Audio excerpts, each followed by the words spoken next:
Je m'appelle Alexis Minkela et aujourd'hui moi je travaille essentiellement avec des startups, plutôt SaaS, pour qui le marketing n'est pas juste une histoire de raccourcis et de hacks, mais du coup je m'entends plutôt avec des équipes qui voient le marketing comme un sujet long terme et du coup là-dessus je les accompagne sur du contenu marketing et du copywriting.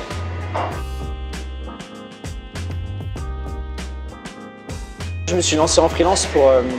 je voulais me prouver un peu à moi-même que j'étais capable de créer des choses sans dépendre d'un manager ou d'une boîte.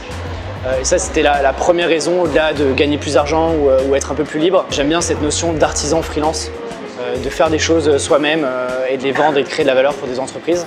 Aujourd'hui, je reste freelance pour justement avoir plus de temps pour créer d'autres projets, ce que j'appelle des side projects.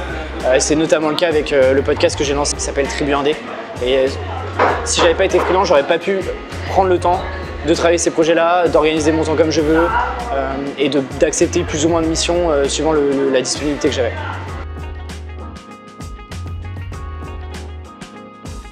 Si je devais donner vraiment un conseil, c'est ne pas se lancer trop vite, préparer la suite et commencer à mettre en place des processus, rencontrer des gens, trouver des clients, réfléchir à ce qu'on a envie vraiment de faire en freelance avant de se dire ok, je lâche mon job ou je termine mes études et je vais absolument me lancer en freelance.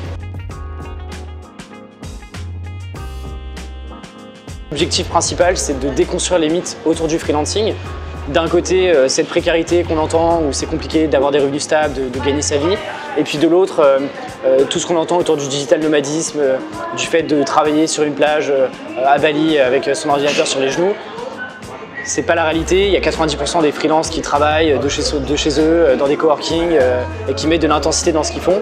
Et l'objectif c'était de mettre en avant tous ces gens-là, de ne pas me mettre en avant moi, mais de découvrir d'autres parcours et de rencontrer d'autres personnes.